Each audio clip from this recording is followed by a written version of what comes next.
hope you guys enjoyed the practice. I was glad to open it up again. It's 2 in a row, I think, right? Good to have you out there and open it up to the public. We're going to do that a few more times. As you can see, there's some good and some bad. We're making progress.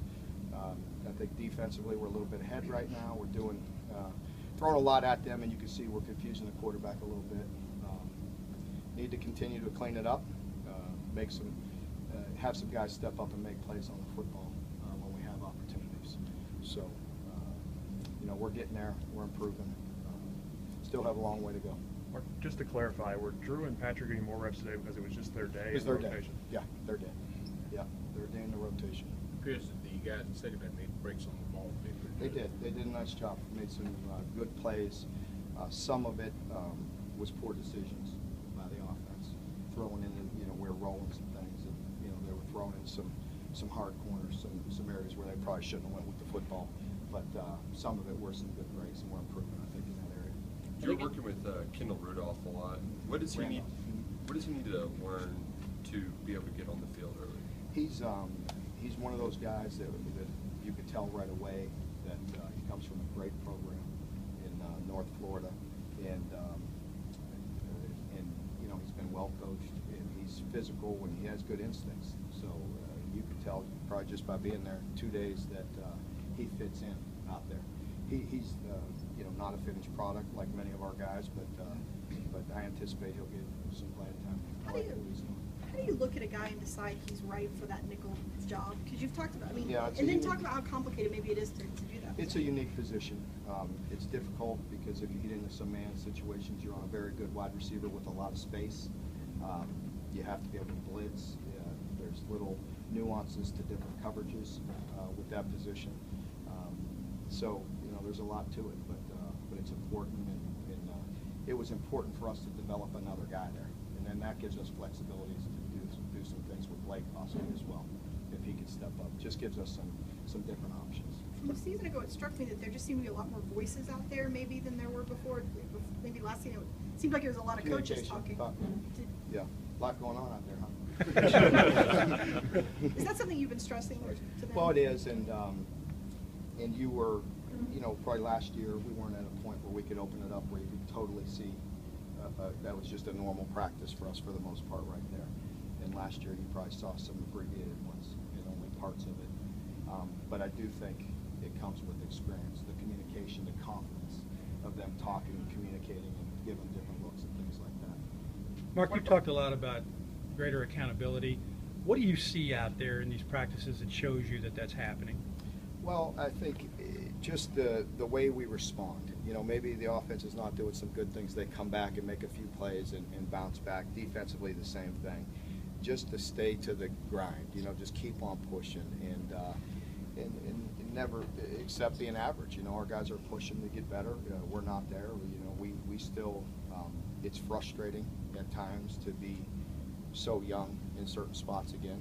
But it is what it is, and it's our job to get them better. What about Forrest? What have you seen from him? How does he fit into your defense? I really like the way Josh has been playing. I really do. He really is good in pass coverage. He really has good range. He's so tall and rangy. He can run really well. He really has a good feel for the game.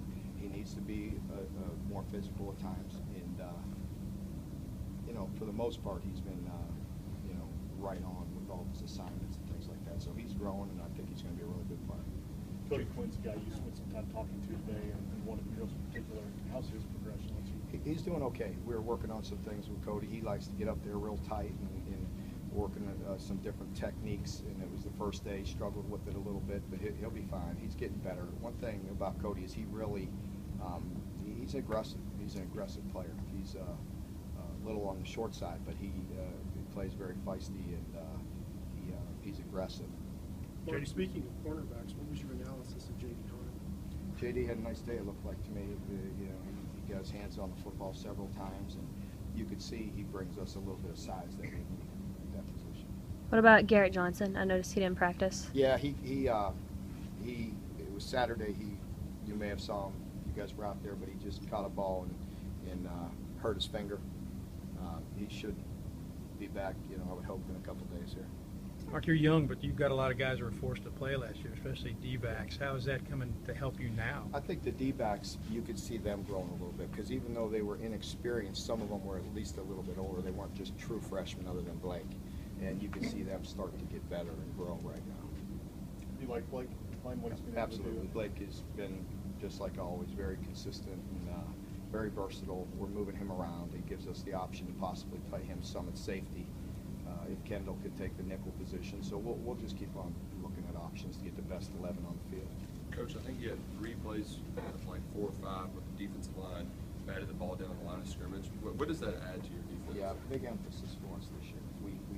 Some of that to the offense's defense, they're not cutting right now. So in the quick game, they will cut us and try to chop us and get the hands down.